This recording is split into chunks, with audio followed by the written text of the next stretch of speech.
Pada yang body shaming tu, terima kasih sebab form 1 dia menyedarkan. Form 1 saya handsome tau.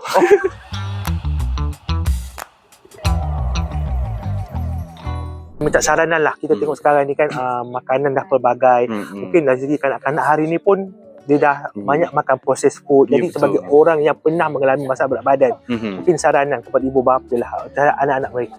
Okey, ramai ibu bapa yang tak sedar sebenarnya kepentingan makanan ni sebenarnya. Ramai yang memberi makanan yang proses kepada anak-anak, tak sedar apa akibatnya akan berlaku kepada anak-anak ni. Sebenarnya dia mengacau tumbesaran dia dari segi otak, dari segi ketinggian, semua tu berkait rapat dengan pemakanan. Jadi kita sebagai seorang manusia sebenarnya, kalau kita tak memberi benda-benda kotoran kepada haiwan ke apa, kenapa kita nak bagi ke anak kita? Kenapa kita nak bagi ke anak? Sedangkan kalau contoh orang bercucuk tanam sekalipun, nak beri yang terbaik untuk cucuk tanam dia, kenapa ke anak kita tak beri terbaik?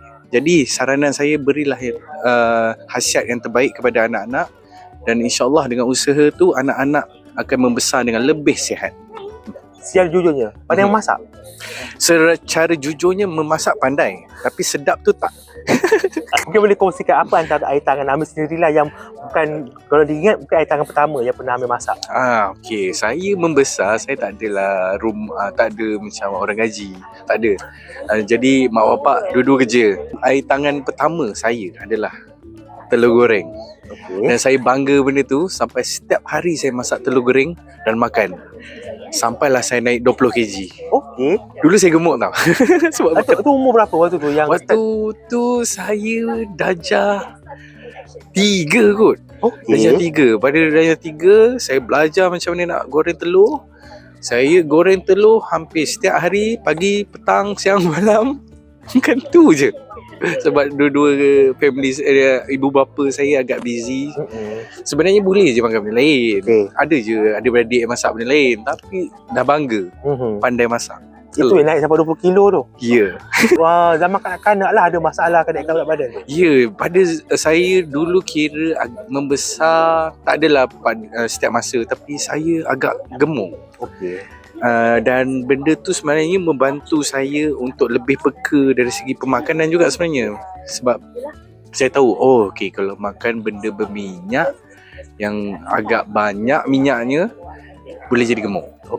Itu kita boleh fikir daripada situ. Sebab saya bukanlah makan kira 1 biji telur. Saya makan macam kadang pecahkan 6 biji telur, minyak nak berkepak. Itu teruk tu. Bilanya timbul kesedaran tu? Bila ada orang cakap kau gemuk. Body shaming Body shaming dia sekolah. Tapi dia macam, aku gemuk. Kadang kita dah naik berat, kita tak sedar tau. Kita tak sedar yang sebenarnya kita dah naik berat.